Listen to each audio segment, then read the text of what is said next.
Okay, here we go. I'm your Steve. I'm an addict. And I'd like to thank the Southern Idaho region for inviting me here. And I'd like to extend a special thanks to Delta and Scott also,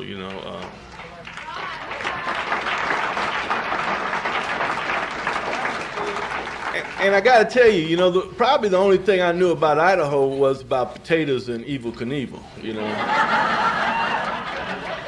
And I got to tell you also, man, when I came here, and I got to tell you these moments also, is that I've experienced some things in the last couple of days. Probably that, this is what Narcotics Anonymous is all about. This is what this type of living is all about. And you got to excuse me. I get really emotional when I share, because, see, for all right, I know I'm not supposed to be standing here, for everything that I know in my head. I'm supposed to be dead 10 times over. And these experiences and these miracles that happened to me in my life, man, is because of you people, my God, and one day at a time. Narcotics Anonymous has been real, real good to me. Delta picked me up at the airport yesterday, and she took us for a ride, and she took us over here and showed us the falls, and it was real awesome. And then she took us out into the farmland. And what I know about farms, I'm from Los Angeles. I was born and raised in the streets, so I just know anything. All I know is about cement.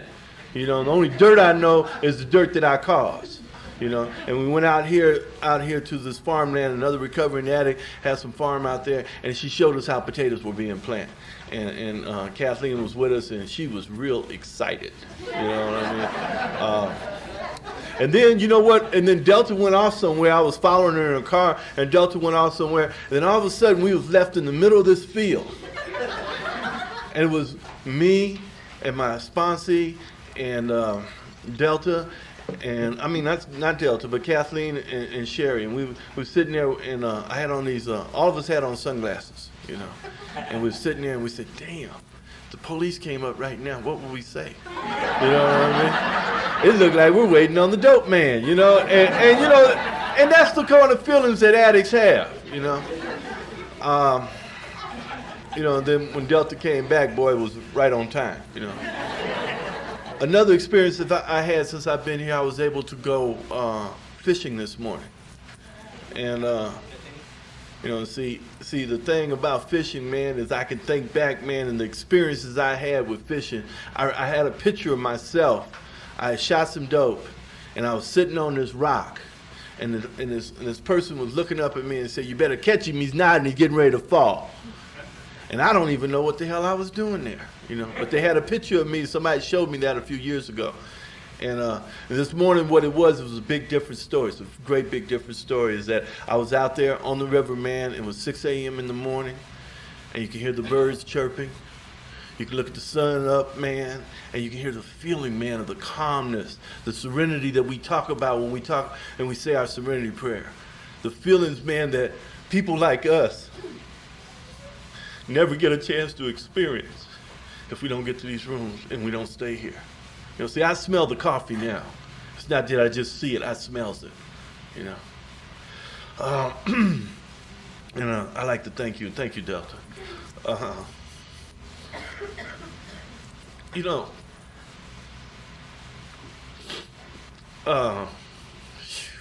Trying to get settled in here, I was born and raised in South Central Los Angeles. Those of you who don't know where that is, that's where you hear all about all the madness that goes on in Los Angeles, right down there in the ghetto of Los Angeles, California. And I was born to a mother that was a prostitute and a heroin addict. And that's the way the story went to me. And as I can recall, that this mother left me when I was a baby. She left me, she went out, and she never came back again. She left me with the babysitter and never returned. And these people that she left me with happened to be black people. And, and 5 years later, they adopted me. And, and I was raised around predominantly black people. And, and it was an experience. I always thought I was different. I always thought I didn't belong. I always knew there was something wrong with me, And I worked my ass off to try to be accepted for so many years. And for 36 years, man, I went around trying to prove who I was, that I wasn't who I am. And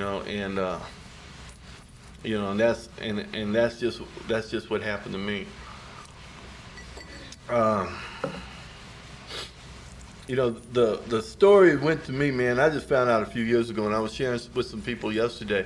I found out a few years ago, man, that this mother, that she really just dropped me off at the babysitter and got arrested, and she wasn't dead, and she went to jail, and she went to the penitentiary in West Virginia. And the program of Narcotics Anonymous has worked, going through some inventories and working on some things, man, has came just where I'm supposed to be, man, is that I ended up in a position to, to find out about that mother. See, the lady that raised me died a few years ago, and she left me a Bible, and in that Bible was a letter from my real mother, and in that letter it said that, you know what, Steve? It said that my mother, she really loved me. And see, for so many years, man, I was trying to find out, why wasn't I loved? Why wasn't I cared about? Why did she just leave me? Why did she have to die?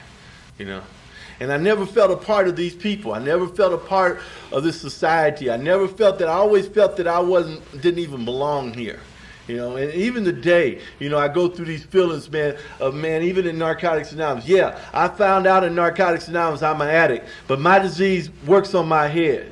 See, my disease is cunning, baffling, and powerful. And it keeps telling me, that, these people are different. You're not accepted. That's bullshit, And I keep coming back to find out, man, I am accepted. I'm scattered in my sharing, man, because I'm getting a lot of feelings up here. I'm looking around the audience and everything, and I'm feeling a lot of feelings. And I'm thinking I'm trying to use my head instead of allowing my God to speak through me. And see, that's the way this program works, man. It's like I'm right where I need to be because that's what I need to be at. We had an experience this afternoon. We were sitting in a men's meeting. And in that men's meeting, man, we was able to get close with each other. And in that moment, man, that moment of clarity set in on me, man, because I've been having a real rough time here in the last week. It's like Stan was sharing about 3 things that had happened to him, and most things happen to me happens in threes also. And, last week after this guy was murdered, the next day, man, I had some money that came up missing, man, and then the next day somebody kicked the window out in my car, and I am a service junkie, man, and I went to the regional service meeting after coming back from that world service meeting, and went to the regional service meeting, and there was another addict, man, that, I don't know, man, I just this disease tells me that they're different than I am. And I went off. And what I went off about, man, I went off about them same feelings, man. Them same feelings are not enough, not less than, not a part of. And, and I've been a service of this program for ever since I can remember, ever since I first came in. I've been of service. I've been moved the chairs. I done H&I work. I done sponsored people. I done worked steps. I done traveled miles and miles to do H&I meetings, man. And, and I come and somebody pointed their finger at me and it reminded me of back to when I was a little kid. The feelings I had as a little kid. Remind you that I was born in a city, man, that nobody didn't give a damn about you. So you people care. But nobody ever gave a damn about me and who I was and where I came from. So I had to get mine on my own. And I was always connected to those people, man, that was hip, slick, and cool. Because that's where I can get my identification from. I started using them somewhere around 7 or 8 years old. And I was talking to a little kid, and that's another experience. I was talking to this kid, JJ, that has 90 days clean, man. And I like to welcome him here, because, this kid got a chance. This kid got a chance, and he has some role models today. He has all of us. See, the role models I had was the hip, slick, and cool people out there. I remember, man, that those feelings came up, man, from that regional service, man, that it went all the way back, man, to when I was an 8-year-old, man.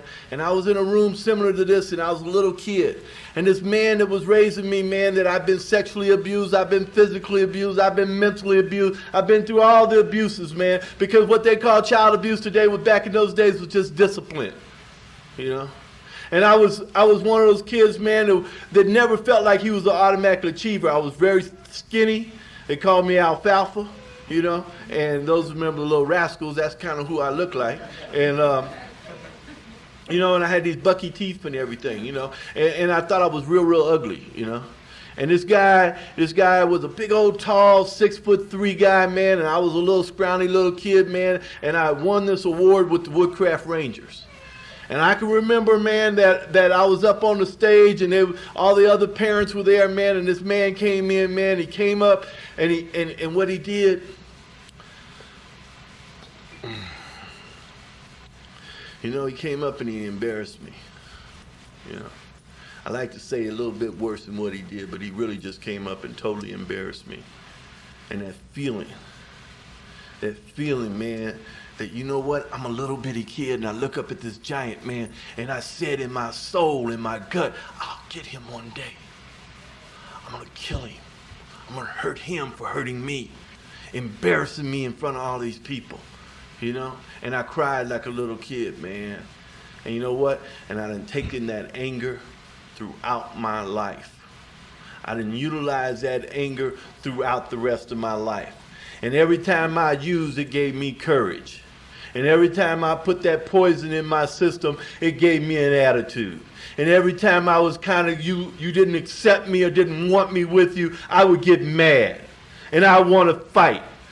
And I want to hurt you because of that man that hurt me way back then when I was just that little bitty kid. And he didn't care, and he didn't love, and he didn't show me the feelings, man, that I needed to feel. You know, I was also, man, I'm also a recovering Catholic, all right? You know, I went to Catholic school, you know, and they put me in this Catholic school because the way I look, I couldn't go to public schools because I got my ass whooped on a daily basis, you know? And then being in a predominantly black neighborhood, you know, you just, light and bright just didn't work, all right? And they put me into this Catholic school. And in this Catholic school, you had to wear the little uniforms and everything. So since I was making a connection and I saw all the other little boys, they were going to be altar boys. So I said, I want to be an altar boy too. Because see, I never wanted to be who I am. I always wanted to be somebody else. I always wanted to be in your skin. Because yours looked better than mine. And I went and I became this altar boy, man, and I was a real good Catholic. You know, I didn't eat meat on Fridays. I went to church every Sunday. You know, I read my catechism, you know, and I went and I wanted to belong to the kids on the block, you know. I wanted to be a part of them.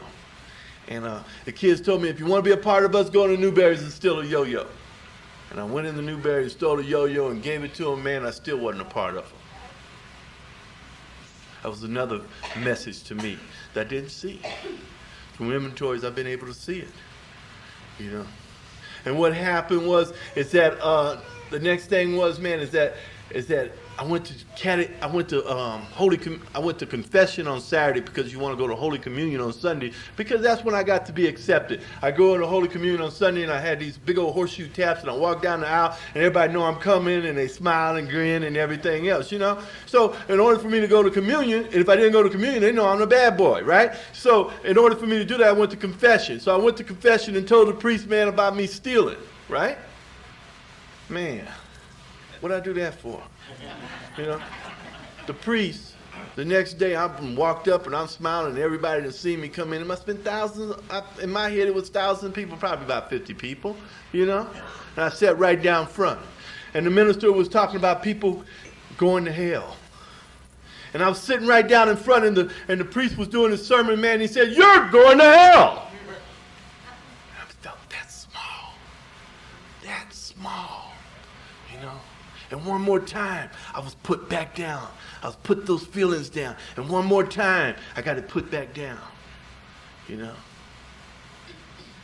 And it wasn't until I'd done inventories And I started looking for those things, looking for those feelings. And I found out, man, that I just get insane by people putting me down, by people saying you're no good. And it goes back to those feelings, you know. But through the program of Narcotics Anonymous, through these steps, I do have a way of working through this, you know. And I can remember, man, from that moment on, man, that I set out on a life of destruction and criminology the rest of my life. My plan was to be just nothing but to go to hell. I'm going there anyway. So the way I lived was jails and institutions, you know, carry a gun, live by the sword, die by the sword. I'm going there anyway, you know. And I started on my path of destruction from that point on. You know, I don't need to sit up here, man, and try to glorify it or tell you all about it. I'm just kind of trying to tell you about me. I'm not talking about you, I'm talking about me. I'm trying to get you to try to hope that somebody may hear something here, you know. You know, my using started off, man, is that we started off, and it's just right on up the line, man. I started off drinking the Silverbird, the bitter lemon wine, and the Kool-Aid, and the Red Devils, and the Whites, and the smoking of the weed, and just going on. Whatever you had, that's what I wanted to use, because I didn't want to feel anymore. I found from using drugs, man, I didn't have to feel. See? That's what I found. And this here is not a program of drugs. This is a program of feelings. This is what we come here to learn how to deal with, how we feel. Thank God for Jimmy K. Thank God for the addicts that walked before me, that kept the rooms open, that set up the chairs when nobody would show. Thank God for the addicts that went into the penitentiaries and said there is a program for addicts. You know, because I found me a home right here in Narcotics Anonymous. You know,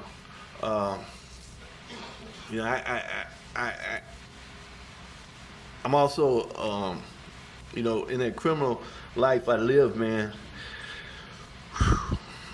I did everything, man, there was to do, you know, and there's a lot of things that I'm not too proud of, you know. And I know that's a lot of things, man, and as I share with other addicts around here, especially the men around here, I find out a lot of things that they're not too proud of either.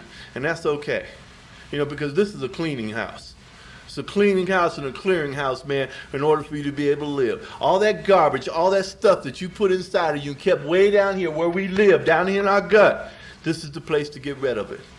And, you know, through this third step, we find to trust each other, you know, believing in a power greater than ourselves, because we don't have to be insane no more, you know. And, you know, is that the experiences that I had, man, was that I just used on a consistent basis.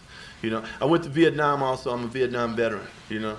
And when I went to Vietnam, you know, the experience in Vietnam to me, man, and if you're a Vietnam veteran in this room, man, I'd like to welcome you home.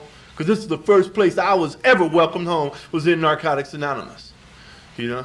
And what happened for this addict, man, is that I went to Vietnam, man. I went with my friend because I was always trying to find friends. I was always trying to find somebody to be a part of. I didn't feel comfortable with myself, you know. And these drugs always, man, made me not feel. My ego would not let me be close to you, you know. And I went to Vietnam with this guy, man, and I didn't know what the hell I was doing over there at 19 years old, you know. And what happened, man, is that I went through basic training with this guy and went through a couple. We got stationed at this base together, and we went through some more training. Then we got shipped to Vietnam, man, on our first firefight, man. We was out in the boonies, man, and we was under a firefight, and I looked one way, looked back, man, and looked another way, man, looked back, man, his face was blown off, man. And I stopped that feeling. See? I never grieved that feeling. See? It wasn't until I came to the rooms of Narcotics Anonymous, man, another addict, man, this recovering addict, man, took me to the wall, allowed me to touch the wall, man, and touch this man's name, man, to be able to grieve that process, man. And that's the miracles around here. That's one of the miracles that you can be able to get around here. You know, I came back from Vietnam, man. This might sound funny, y'all. All those feelings, man, that I had all those years, man, I never dealt with none of them. Never dealt with none of them. All I did was continue getting angry, continue getting more madder. Didn't give a damn about you. All I wanted to do was hurt you. I hated myself. I hated everybody around me. You know, I hated the people that raised me. I hated that my mother left me. I hated women. I hated all that. You know, so I just kept using and kept destroying myself and making myself more and more unhealthy. You know.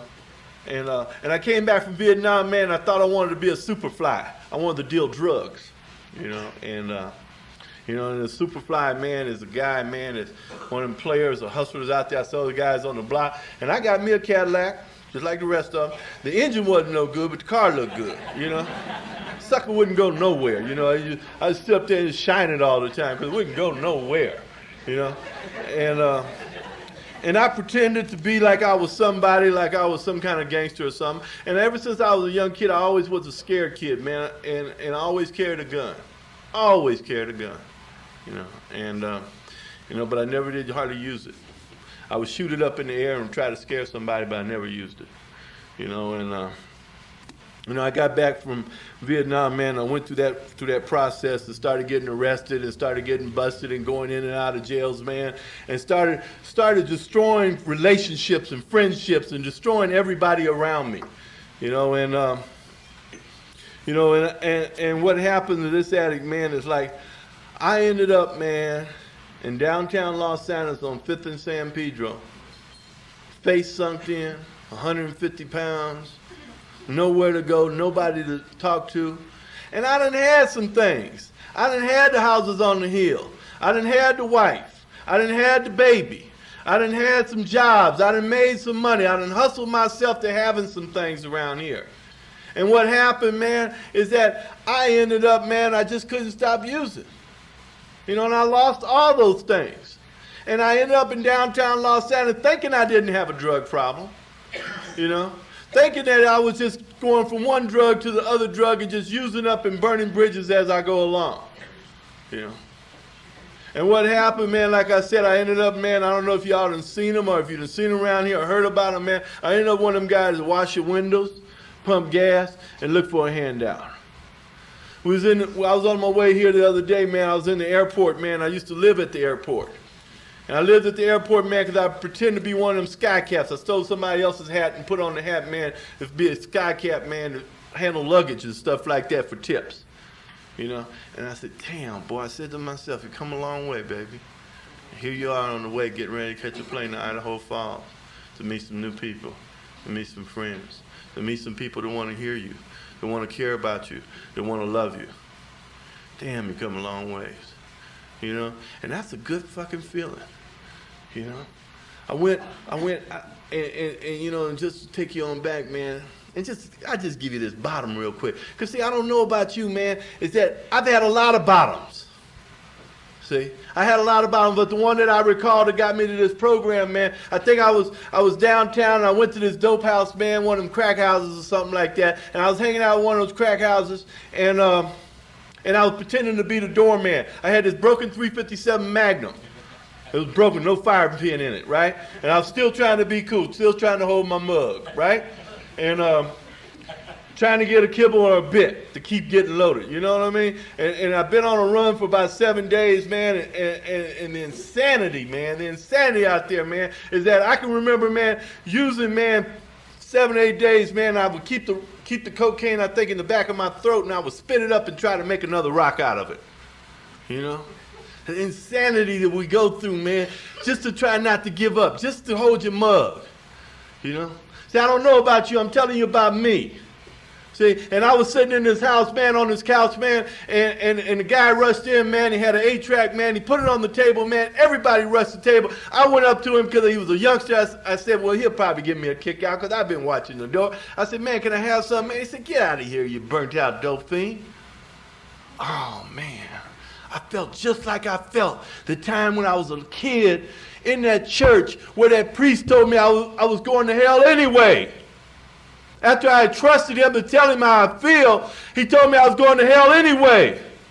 And I felt this feeling, man, when this man told me I couldn't have none. And you know, the anger hit me, man. I fell back. I felt the 357 Magnum. I thought I could go give it to him for another kibble. In the process of me going up to him, man, I hit the man in the head, took the dope, and smoked it all up in 15 minutes. You know, then it dawned on me. These fools are going to kill me. I got a broken gun. This sucker ain't going to do nothing. You know? And what happened, man, is that I sidetracked, I held a gun on everybody, and I sidetracked out the house, and I ran to the VA hospital. How I ended up at the VA hospital, it never does see. I never will know how I ended up there, you know. But I ended up at the VA hospital in Westwood. And when I got there, man, there was this little Vietnamese lady, and I hated Vietnamese. Remember, I've been to Vietnam. The hell are they helping these people for? Why don't they help me? See, that was the attitude I had. And I went into this hospital, and I asked the lady, I said, look, I got a small cocaine problem. I need somewhere to sleep tonight. Just a little cocaine problem.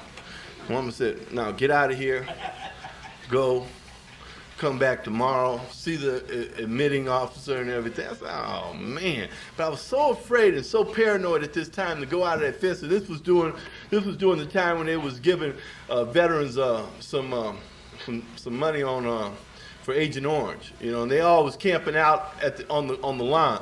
And I saw this burnout dope fiend over here, man. He was still looking for incoming. Bam, bam. He said, they coming, man. Get down. And I just got down and started acting with him. Yeah, they coming, man. And we got over there, and I got in this little makeshift tent he had, man. And he was rolling up grass out of the ground, man. And I was smoking it with him, man. That's how insane I was, because I didn't know where to go. I didn't know what to do.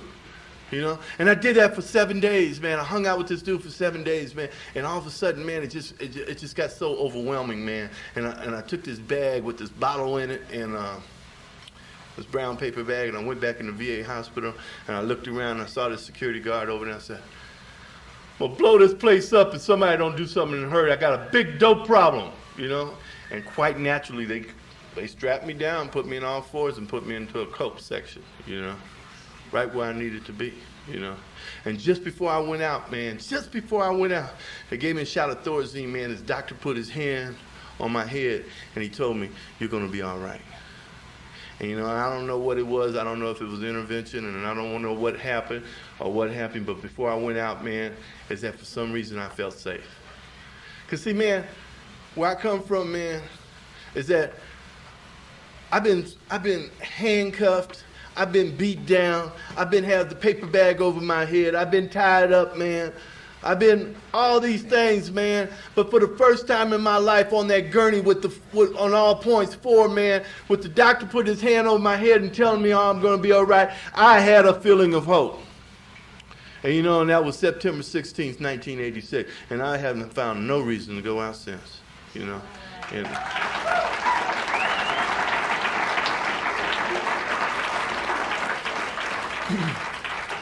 I got to tell you though, that was this recovery process is not an easy job.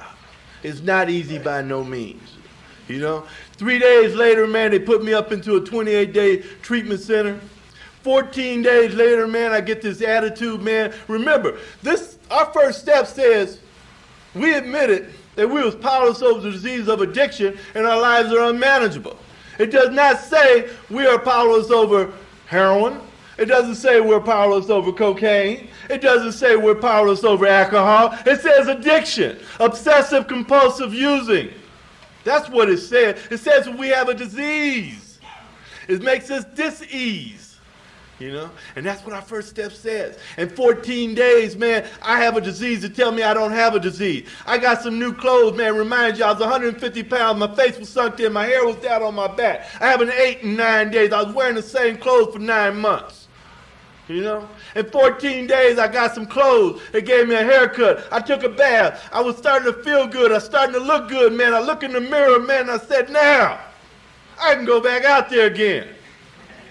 I've been out there trying to be everybody else. I've been Mexican. I've been Jewish. I've been everything I could think of, except I haven't tried to be Korean or Japanese or Oriental or whatever have you. And I had this bright idea. I'd take some glue and pull my eyes back and try that too. You know, this is a disease, man, to tell us we ain't got a disease. This disease will tell you got it going on. This is a disease, man, that constantly stays up in your head and starts yapping at you on a consistent basis. I call it radio K-fuck, you know? It's out to get my ass. It's not going to be satisfied until I'm 6 feet in the ground. And I had this disease, and I'm never going to graduate with it. You know, it's always going to be a part of me, and it lies right up here between my ears. You know, that's what this disease is about. 14 days around there, man, I'm ready to leave the place. And the counselor said, "Oh, don't leave." And they was having this other fellowship coming in and out of there, doing panels and having meetings and everything. I said, man, shit, I done spent too much money on my drugs to be going to these kind of meetings.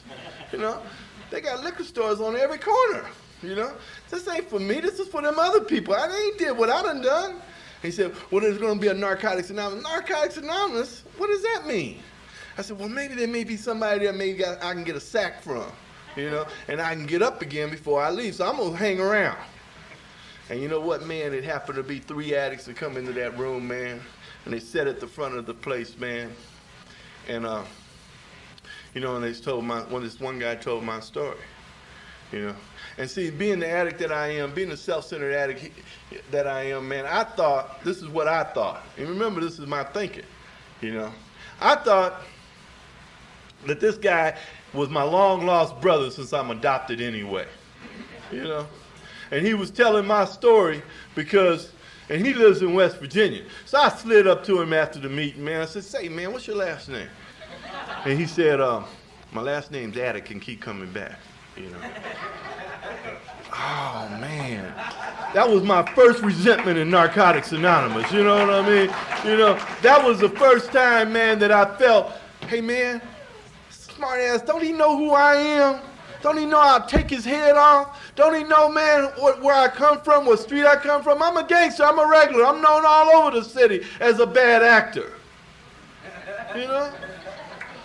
That's what this thinking was. And so I got my first resentment in Narcotics Anonymous. And you know what, man? And like the dude said, keep coming back, man. So I'm going to come back to find out what he's talking about. You know? So the counselor said, well, don't leave. I'm going to take you to a meeting where he's at. And see, this counselor, I had gotten with this counselor and shared with this counselor about my child abuse, the sexual abuse that has happened to me. You know, when you first trying to get in them places, get admitted, you'll tell them anything. You know what I mean? Because you don't know what to expect anyway. Ain't no big deal. You're trying to get three hots in a cot, you know. And you're trying to get it, and he's coming back on me talking about well, you got to write a letter and let this one go, and you got to do this and all that other stuff. And I said, man, what the hell are you talking about? All I want to do is stop using it for a minute, get me some clothes, and get on down the road. This shit ain't for me. You know, and that's the way we think, you know? And what ended up happening is that the guy, I found out that he had all this information on me, and he was getting ready to go to this meeting. So I thought I better follow him to this meeting, because if he tells somebody, I wanted to take him out, because I knew he was going to tell somebody about me, you know. And I went to this meeting with him, and it happened to be on the 11th step, man, and this guy didn't say not a mumbling word about me. He talked about himself. He talked about how he felt. He talked about how the serenity prayer works in his life. He talked about God grant me the serenity to accept the things I can't change. He talked about he can accept himself, but he cannot change people, places, and things. He asked for the courage, you know, to change himself. That's what he was talking about. And he's talking about the most strongest thing in that prayer that we all miss is the wisdom to know the difference between the disease and recovery. You know? And that's what he was talking about. And I heard, and a light went on in my head, that I was always worried about you. I never had courage to change me. I never wanted to change me. I didn't know who I was. I was always trying to be you. And if you could just get your shit right, I'll be all right.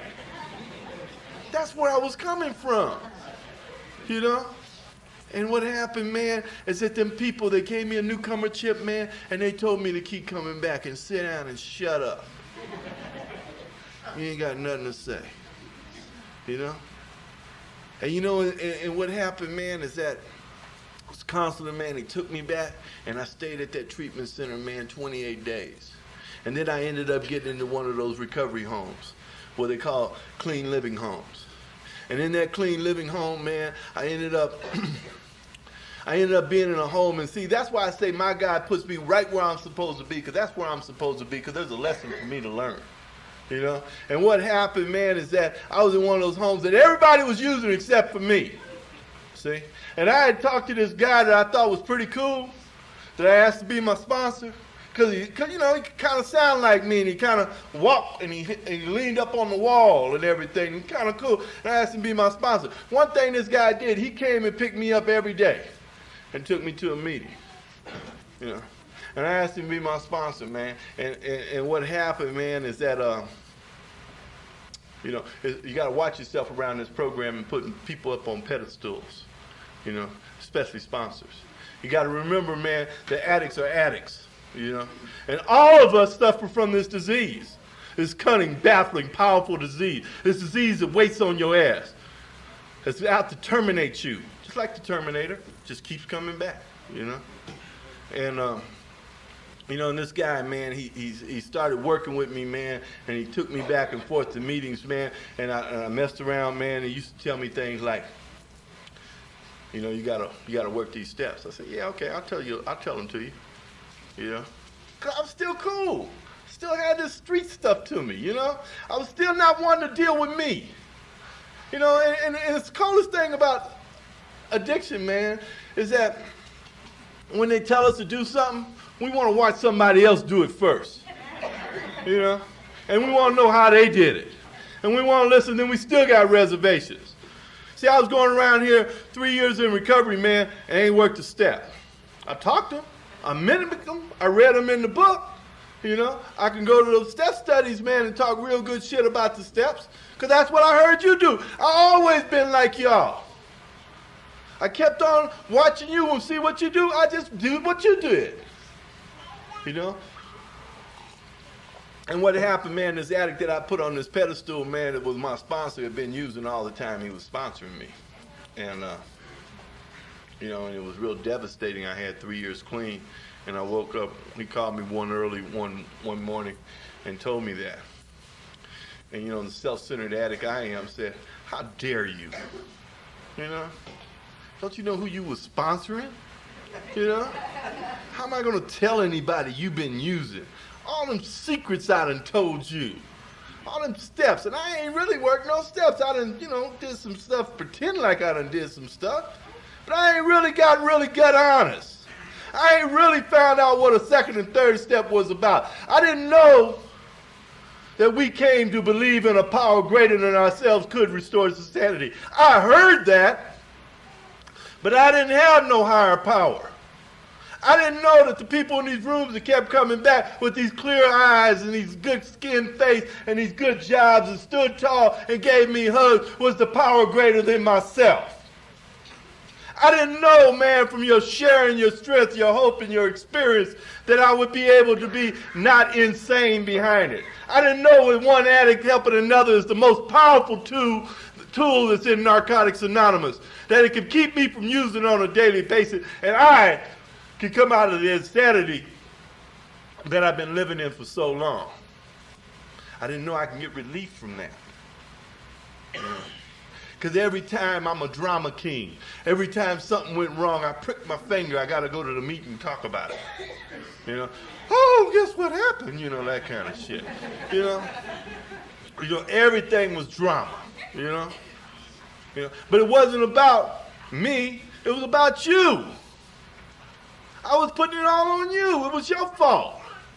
I wasn't looking at myself. And this guy, man, is that I even thought about, man, because I'm of service, man, I'm doing H&I work. I know the basic text. I'm secretary in a meeting. I go to a meeting every night of the week. That I don't really need no sponsor no more. They just going to use anyway. They ain't as cool as me. And what happened, man, is that I found out that I had to get another sponsor. Because like I said, this woman died, man, and left me this Bible, and I found this letter, man, and I started crying, man, and the very next month, man, I was asked to speak in West Virginia, and I thought I was gonna go to West Virginia, man, and be able to find out more about who my mother was, and that didn't happen. What I did find, man, there was recovering addicts, man, that weren't from Los Angeles, California, that were just addicts, that worked steps, that are trying to recover just like myself on a daily basis.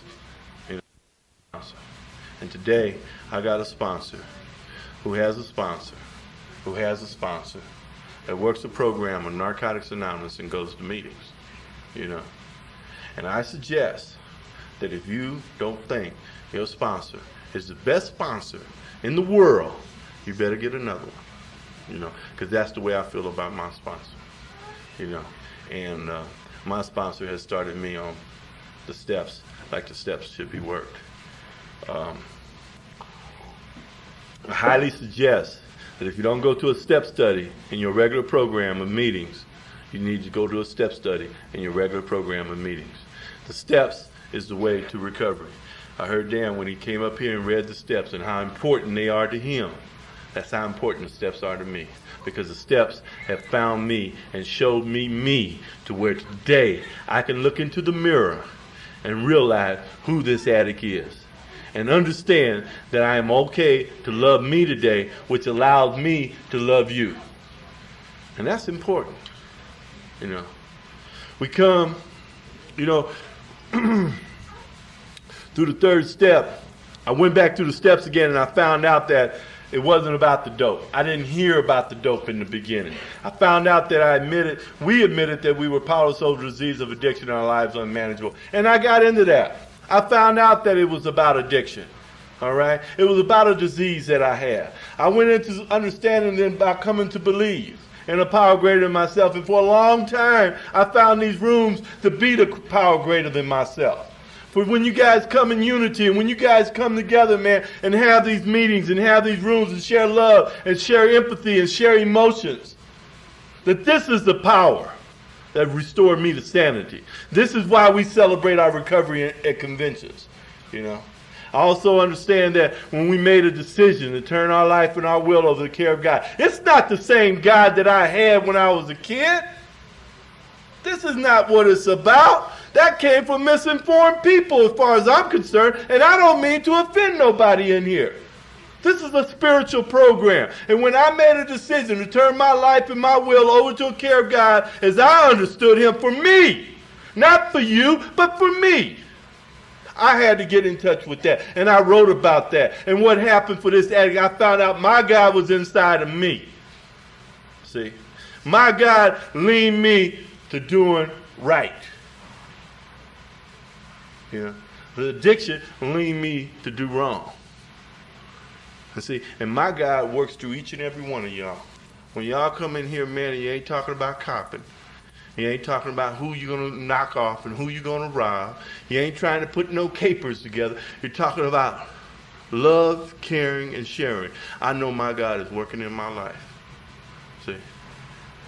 That's what it's all about. When I'm sitting out on the fucking river, the Snake River, in Idaho Falls, Idaho, and listening to the birds chirp, and watching the water crinkle and the little mouse crawling through the ground, and I can see that my God is working in my life. So I know I have turned it over. I don't need to play out in the future no more. And what happened in the past, I can't do nothing about it. I can just deal with today. You know? And that's what it's all about. Because whenever I go out into the future and put my leg in the past, I piss all over today. You know? You know, we talk about a fourth step around here. And we talk about, you know, when we want to get it out. You got to get that garbage out. I tell my sponsees, man, to do it in chronological order. To do the best you can, man, we'll go over it. Because where you got to work at, partners, on your 6th and 7th step. I need to know what you're about. It's real simple. Don't be scared of the fourth step. Fourth step ain't going to hurt you. You know, you need to find out why you've been doing everything you've been doing. And that's what we find out. And then through the step of the 6th step, man, the character defects, man, the defective part of me, That's what I lived on. That's what I survived on. That's what I acted out on for so long. It's a thought process. It's what I thought about doing. And I acted out doing it. And today the difference is, man, that I trust in my God that if I don't act out, I'm going to be okay. And from that, I have been introduced to me. I have been introduced to me, and I've learned to love me. Through the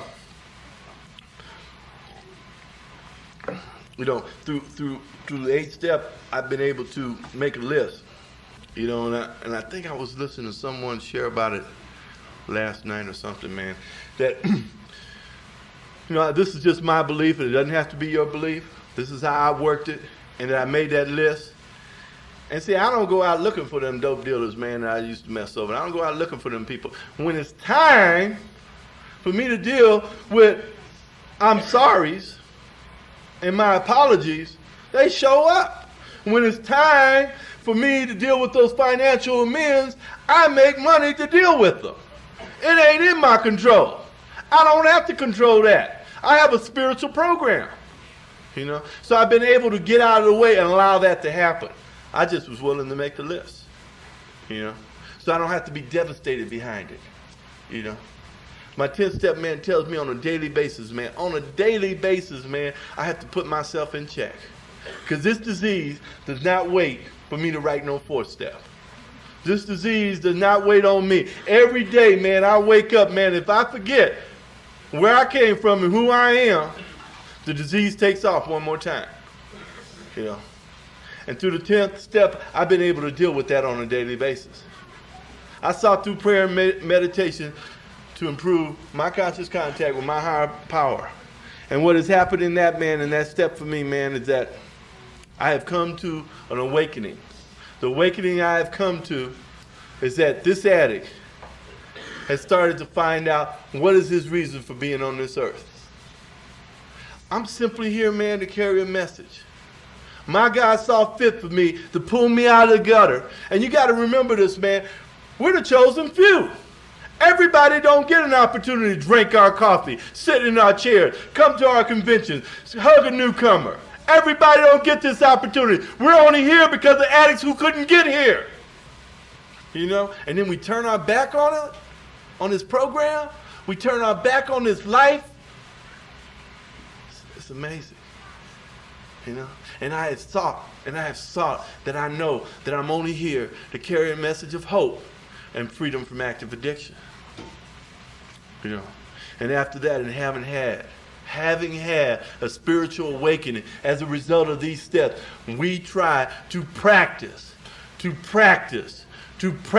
not perfect, not automatic. It's just like the basketball players, they practice every day to become good. We have to practice these principles in all our affairs. I don't know about you, I used for 35 years. I was out there in the disease for a long period of time, and I'm still disease-oriented. So I have to practice being loving and caring. I have to practice to talk to my higher power. I have to practice all these steps and these principles in my life. I didn't come from a principle orientation. The only principle I had was to take. The only principle I had was always to take. So we have to practice these principles in all our affairs. All our affairs, not just on the drugs. We practice these principles in our marriages, in our relationships, in our jobs, in our money, in our shopping, in any fucking thing that we do. We practice these principles. And that's why they say it in all our affairs. Because the addict to think that it's only about dope is badly mistaken. And I'm sorry. And I'm sorry. The forefathers that walked before me, man, and I got to talk about this, and I don't mean to be controversial, but they was doing the best they can to tell us to stop using drugs. And that's good. But this is a program of health. This is a program of becoming healthier. This is a program of becoming free from active addiction. That's what this is about. It's not about as long as you just stop using, it's okay. It ain't okay. You have to put some principles in your life in order to have a good life. So if you don't, this disease will grab your ass. And it'll grab your ass and try to get you 6 feet under.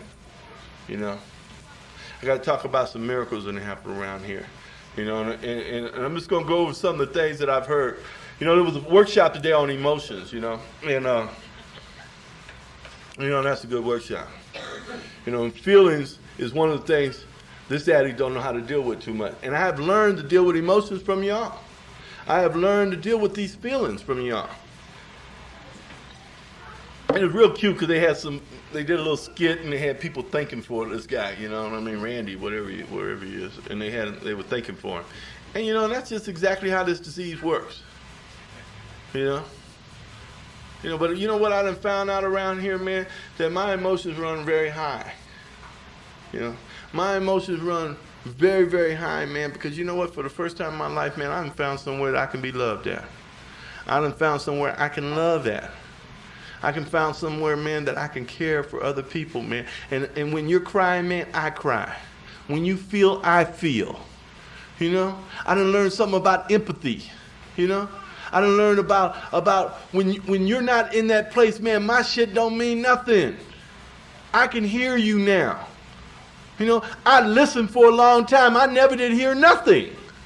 Today I can hear. You know? And I hear the message.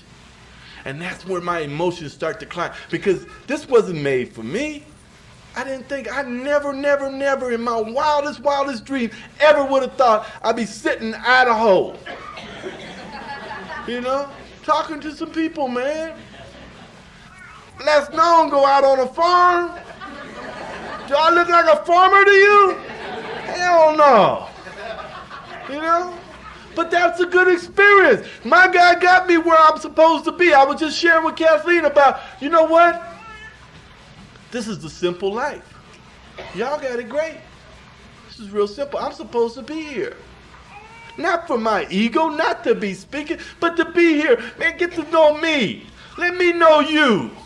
Let me love you. Let you love me. That's what this is all about. It ain't about, man, who we gonna see and who we gonna screw and what we gonna do.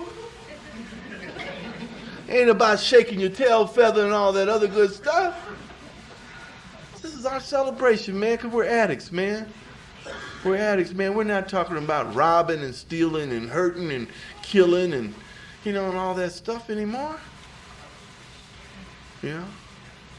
You know, the thing is, man, I get into this, man, about service, man. I do a lot of hospitals and institutions. Thank God for hospitals and institutions. You know, I was real fortunate, man, to be a member of WSCH&I, and what we do, man, when we go, and this year we was in Atlanta, Georgia, and what happened, man, we went into the community and we went into the institution, man, into the penitentiary, and we went to share with some more addicts in the penitentiary. And they were having a meeting in the penitentiary. And the meeting that they were having in the penitentiary, man, is better than a lot of meetings that I've been to on the outside. They were talking about steps. You know? They were talking about feelings. And they were crying inside the penitentiary. I don't know what penitentiary you ever been to, but the penitentiaries I went to, no, you better hold your mug. You better not let homie catch you crying, boy, because Big Bubba gonna get you. You know? You know? And these brothers, man, was in the penitentiary, man, after this program, after this freedom, one day at a time, doing their time. See, we know something about doing time, but recovery? Do we know anything about recovery? Do we know anything about health? That's what it's all about. And these addicts in the penitentiary were practicing health. See, it's real funny. And we had this thing, man, about addicts. And you know, I don't know about you, and I know it becomes very controversial, man, about our unity, about how it don't make no difference. It does make a difference. You know, it does make a difference. You don't take a Volkswagen to the Ford Motor Company to get fixed, do you? You know, it's just like this. They talk about baseball players play baseball, football players play football, but it's all sports. It's addiction. It's a controversial thing, man. Don't you earned your seat. Don't run out of here, man, because it ain't going your way. It ain't never went your way. You know? Think about it. You know? You're only here because of people who never did get here. You know? The other thing is, man, sponsorship. It's very, very important, man. And I had this experience last week. You know, I get a little time around here, man. We get a little time. And, you know, I saw some people stand up for some years around here, and that's real good. And you need to congratulate yourself. You know? But we start getting busy. We start getting the homes. We start getting the wives. We start getting the jobs. We start getting the money. We start getting all these little outside stuff. And we forget about the suffering addict. You know, and you start seeing them dwindling off, you know, and we forget about, man, coming back into these rooms, man, and teaching. What do I have to give?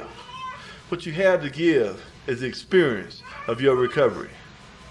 What you have to give if you got one day clean is your experience. The gentleman took one day, man, and welcomed, man, to Narcotics Anonymous, man, that you have an experience. That you was one day clean at the Southern Idaho Regional Convention in 1994. That's an experience, you know, that you can share with another addict. It burns me up, man, when we started getting separate. And I was sitting in a meeting, man, the other day in Southern Cal, man, and I was the only one in there with as much time as I did, man. And I was by myself, and I can remember 40 of us standing up one time for 30 days clean one time, man. Where are they at now? You know, and the newcomers were talking real good recovery talk. They was talking about feelings and honesty and emotion and you know, and keep coming backs and all that other stuff. And I was feeling fun. Do you know, if you see somebody, man, with some time around here, man, give them a hug, man. Tell them thank you for being here. You know, thank you for being here. Thanks for keeping the doors open. Thanks for sharing, man. You know. The ego, man, eats us up. The only thing that separates me from you and me and from my God is my ego. You know? And it's very, very important, man, that when you get some time around here, man, you keep sharing. You keep talking about how you feel. You know, I don't know about you, but my head tells me, well, I got some time, man. They don't want to hear that. They don't want to hear that I'm hurting. They don't want to hear that I'm angry. They don't want to hear it. Somebody might not look at me. My ego starts jumping on me, man. And they might not want me to sponsor them now. You know? It's a disease. We suffer from it. Face it. I was 4.5 years clean around this program, found myself homeless, jobless, penniless. I didn't want to surrender. I still had them reservations, man, and you know what? You know, something else going to come up and I'm going to get on down the road. It's too good for me. It's time to sabotage it. You know, I had 4.5 years, man, and I found myself on somebody's couch. And my ego just started talking to me, you know? Oh, you might as well go use, man. You ain't shit now, you know? And what happened, man, that my sponsor told me, man, he spelt it to me. SURRENDER. And he gave me a white flag and told me to keep coming back. The war is over. We don't have to fight no more. They talk about keep coming back, man. You ain't got to go nowhere if you're in this room tonight. It's here. Everything you want is in the basic text. Our literature is great. And I don't know about you, man. That's why I talk about sponsorship. Because, you know what? I don't like to read. It's too long. It gets boring. I don't understand the words. So I need you addicts to keep telling me over and over and over again what this book is saying. You know, I got 10 of the greatest sponsees in the world, man. You know, one of them, man, surprised me. Kevin, he's here with me. He surprised me at Salt Lake City. You know, we minimize things around here, man. I'm real thankful that you were there, man. Because I was really feeling lonely coming here. You know, and he met me in Salt Lake City. We're cool. Hey, man, what's happening? You know, hug each other, you know. But really inside, man, my heart was just pumping. You know, the love that we have for each other, man, becomes so precious, man. You know, so precious. See, I'm not that guy from the streets no more. You know, I'm not that guy that crawled around on the floor, man, picking up lint and putting it on a pipe, man, and puffing it. I'm not that guy that used to beat down the cottons just for the little kibble bit to get cotton fever. I'm not that guy anymore. Today, I'm a responsible member of Narcotics Anonymous that's carrying a message of hope and freedom from active addiction. And I got you to thank for that. I got you to thank for that. You know? the feelings, man, that I feel, man, are so precious to me, man. You know? I can't believe, I get so grateful sometimes, man, because I can't believe, man, that I was chosen, man, that my God saw and just pulled me out of the shits and dust my little raggedy ass off and told me to stand up. You're loved. You know, I can't believe that. You know, I was, and I got to tell you about some of this crazy stuff. You know, I always got to lighten up things, you know. I was 2.5 years clean, and I got my first car in Narcotics Anonymous. This is what I'm talking about. And I got cool. I got my car, you know, and it was new car, you know, new used car, you know, and and I'm on my way to the convention. Well, I forgot about picking up the newcomer. I forgot about hanging out and going to meetings. I got to look cool now. Went and bought some clothes and stuff, put it in the trunk of the car, and I'm on my way to the convention. Got 2 exits from the convention, man. The red light come on. The car started smoking, man. I pulled it aside. The whole car's on fire. I got out. I don't know if I should go to the fire thing, the phone to call the fire department, or should I get the clothes out of the trunk of the car? I'm an addict. You got to remember that. They got ego here. So I go get the clothes out of the car, right? That's what I do. The whole car burns to the fucking ground, man. I'm sitting there looking all funny and weird, man. And the only thing left was a bumper sticker that said powerless.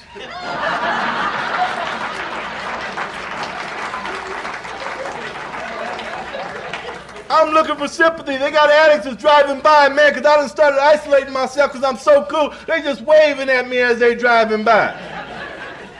I go to the convention, man, I'm looking for some sympathy, man, like most addicts do, because we become victims around here. We've been victims all our life. We don't have to be victims no more. You're right where you're supposed to be when it's happening to you. It may not feel good, just ride it on through. You're going to come to the other side if you just don't pick up. And that's so important. You're going to come to the other side if you just don't pick up. You know? I came to the other side of that. I came to the other side of being homeless and penniless and jobless. I came to the other side, man, about not knowing who my mother is, man. And I was in West Virginia, and the woman was crying in the back of the audience when I was sharing about that, man. And this woman was in the penitentiary with my mother, and she has 20 years clean on this program. You know, and she shared with me, man, and she told me about a little bit about my mother. So I did a little bit more investigation about that, you know. And I don't know about you, man, is what happened to me, man. I always didn't have any relationships with any women around in my life. None of my relationships went over 2 years. I never could get close. I never could get intimate. I never could be close to anybody. I didn't want you to know who I am, because if you knew who I am, you would not stay with me. You would not love me. You would not care about me, because everybody left me in my life. You know? And by being able to deal with this a little bit more, I started finding out that it wasn't my mother's fault. She had this disease and just didn't have a program. I had to also get in touch with, man, that you know what? This is not all women. You know, and my God loves me today, man, and he brought a very special lady into my life, man. I got married last year, you know, and she's on this program, man, and she works this program. And something I got to tell you about it, if you're in a relationship with a recovering addict, man, let her work her program. Let him work his program. You don't sponsor him, he don't sponsor you. You're both addicts. You suffer from this cunning, baffling, powerful disease. And remember, I said these steps work in all our affairs, including relationships. And my relationship been going on for 4 years. Yeah, I got married and I got scared too. But you know what happened, man? This woman has been good to me. This woman cares about me. You know, she's supportive of me. You know, to show you how the miracles work, man, I walked back to the room just to go back to the room and pray before I came over here, man, and the phone rang and it was her. You know, there's a time difference. You know, she didn't know I was in the room. She didn't know what time it was. She didn't know if I was there or not. She just leaving a message for me. But I was there to answer that call. Is there a God? You know what I mean? I mean, those are the kind of things that happen. I went down to the Yucatan on my honeymoon, man. The Yucatan, Mexico. I ain't never went nowhere in my life off my block, all right? I was down in the Yucatan, and I mean, most people go on honeymoons, you think about the motel and getting it on. That's where I come from, you know. But we went to the Yucatan and had a beautiful honeymoon. You know, we went down there, man, and I went to visit the ruins and learn something about culture. That's some of the gifts of this program. That was one of the workshops today, the benefits of this program. We don't know what we got coming to us because we always trying to control it. We're trying to control where we're going. We're trying to control what's supposed to be given to us. You know, we want to be in charge. And that comes from, man, this cunning, baffling, powerful disease. It's very, very sneaky. And it will sneak up on you. You know, I was talking about that young man that got 90 days, and I got a sponsee. And I shared this in the men's meeting today. And he's 14 years old. And if anybody's young in here, man, welcome. You know, welcome. You don't have to use heroin to be here. We're not going to push you out of these rooms.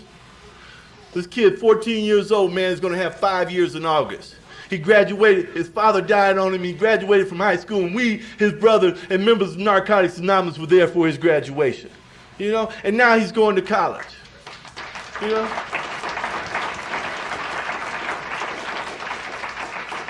We got to support each other. I ain't never had the chance. Wasn't nobody never there, man. I played baseball, man. Nobody was there never to see me. Let's support our children, man. Let's support our people, man. Let's support the newcomer.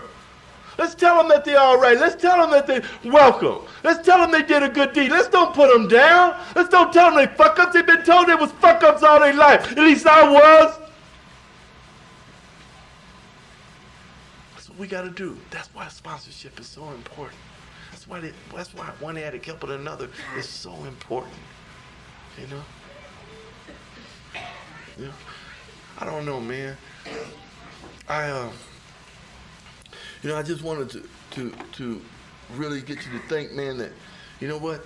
If you don't change, your clean date will. Believe that. And that's what these steps are about. It's about bringing on a change. We don't have to live like we used to live. You know? We're productive members of society. We are loved today. You know? I don't know, man. Wow. I don't know, man. This has been real beautiful, man. This has been real important to me, man. And you're some real good people, you know. You know, I hope that if you ever get to Southern California, man, and you walk up to me, man, I hope you come up to me, man, and tell me, man, who you are, you know. Because I didn't get a chance to meet everyone. And I thought that was real great. You guys put the little stickers on the tags for hugs and everything. That's real good. And that's why I started this meeting off with hugs. I don't know about you, man. I ain't never been hugged in my life until I got to these rooms. You know, I didn't have no mother. I didn't have no family. You know, this has been my family, Narcotics Anonymous. I found my mother here. I found my father here.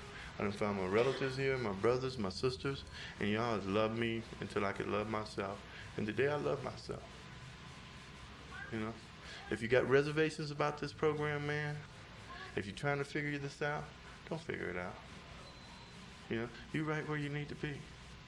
You know, again, I like to tell you, if you be addict of my kind, I pray you never use.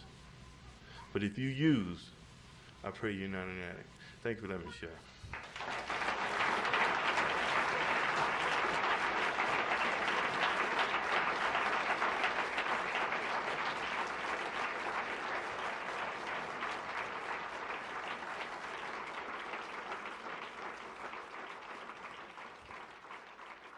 Thank you very much, Steve.